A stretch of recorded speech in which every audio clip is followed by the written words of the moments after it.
Ah, Norway, one of the best countries in the world to live in. But look who's come to ruin everything. Yep, it's the Syrian Muslim immigrants with their backward culture and their oppression. Looks like Norway will have to civilize these people. You are here now in Norway. This is reality here. In our values, in our families, in our marriage. The students here are Muslim migrants seeking asylum in Norway. They're being taught how to respect women. Yeah, Norway, teach these savages how to respect women. After you figure out how to define them, of course.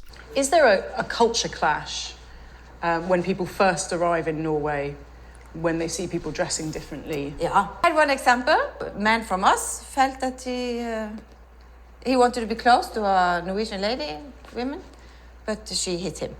Yeah, and he was in shock.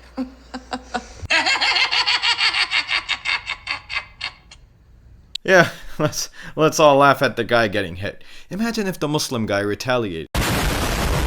Ah, gender equality. Makes me wonder, how do women in Syria even get to walk on the streets with such barbarians walking around? Oh my god, look at those Syrian women!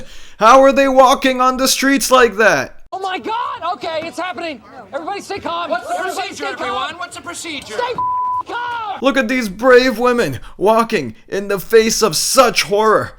Don't worry, women of Syria. Norwegian Karen is coming to save the day. Look at how her class has already changed Syrian men. Have you changed?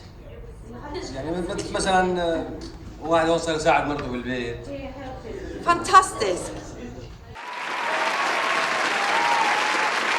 I mean, if that's what you wanted out of these Muslims, you could have just shown them Sahih Bukhari, rather than waste your people's taxes on this ridiculous class.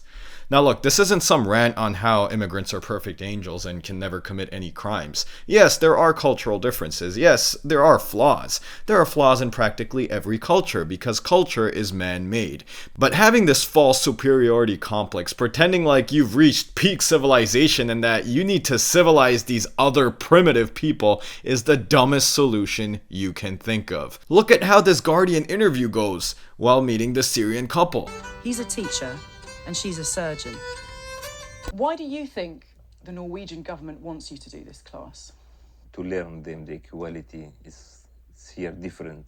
We know these things. We know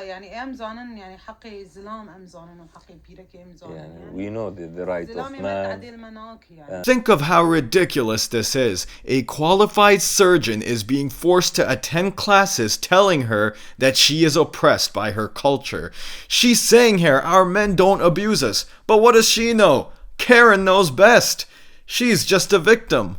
Well, actually, she is a victim, along with all these other refugees who are fleeing a bloody civil war, leaving their entire life behind, making escapes that nearly cost them their life, only to end up in a classroom taught by some crazy Norwegian Karen telling them their biggest enemy is the patriarchy. The men doing these sexual assaults didn't argue that they didn't understand it was unlawful. They knew what they were doing. Do you feel that some of their values are incompatible with Norwegian culture? Female rights in Middle East are incompatible on what our view is on female rights. Make sense of this for me. You're saying Middle Eastern culture promotes sexual harassment, even though the laws in these countries apply the death penalty for sexual assault, which you all deem as backwards, by the way. How does any of that add up? Do I need to remind you of what happens in New York City? Would you have a culture course for New Yorkers coming to Norway? In reality, the reasons for crimes happening in any given population, let alone immigrants, can range from socioeconomic status, education, upbringing, having no sense of law and order, among many other factors. Why don't you consider those factors before letting anyone into your borders? It's really stupid to just say, oh, it must be that backward Middle Eastern culture over there. We need to educate them. Somebody actually came here in Oxford and said we need to educate the Iraqis. The Iraqis were teaching algebra when we were painting our faces blue and living in the forest. You think you need to educate the Iraqis? Really? Look, to get to the crux of the matter, many people might think that why is Norway bringing in so many people who they think are just incompatible with their lifestyle? Look, nobody ever does anything for anyone without a reason. Just like how these refugees need a safe haven, Norway needs these immigrants. But why? Well, Norway is having what you would call a population crisis. Now, me explaining this will be boring, so I'm gonna play this doomsday video for you all. In a matter of years, Europe as we know it will cease to exist.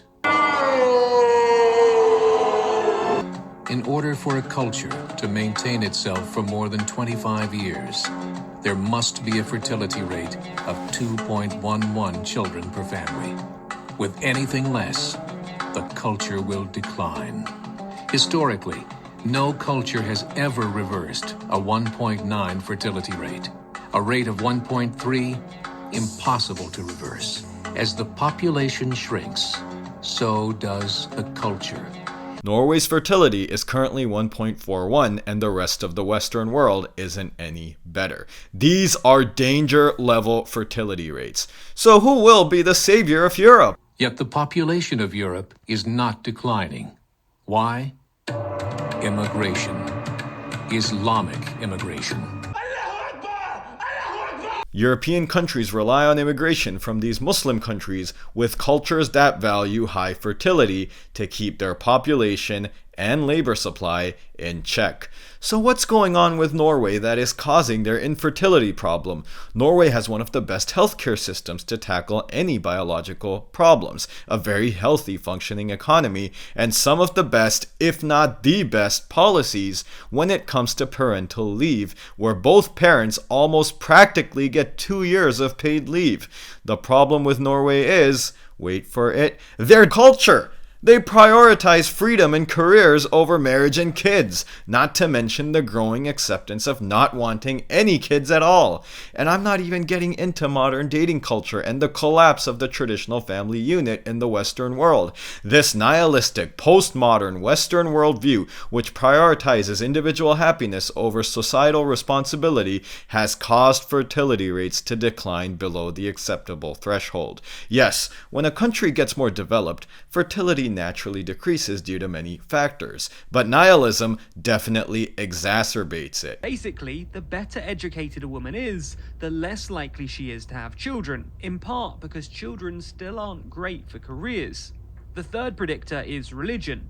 Basically, the more religious a society is, the higher their fertility rate. Now, you need to bring in immigrants to keep your population and in turn your economy from collapsing. Your culture created this problem that is causing you to bring these immigrants, whom you are then imposing the same problematic culture on. Look, I'm just going to repeat what I said earlier. Every culture has its flaws because culture is man-made and man is flawed. I'm not here saying, hey Norway, your culture sucks. But the truth of the matter is, the gender equality that you are shoving down the throats of these Syrian immigrants is the same ideology that is forcing you to bring these immigrants to your land in the first place. Rather than strawmanning their culture as some barbaric women-hating ideology, realize that in their culture, they value mothers more than boss babes. Doesn't mean women don't get educated over there. Heck, they can become surgeons and still realize the value and the importance of motherhood. And this is why their fertility is safe despite a bloody civil war, while yours are on dangerous levels in the land of prosperity. Please like, share, and subscribe.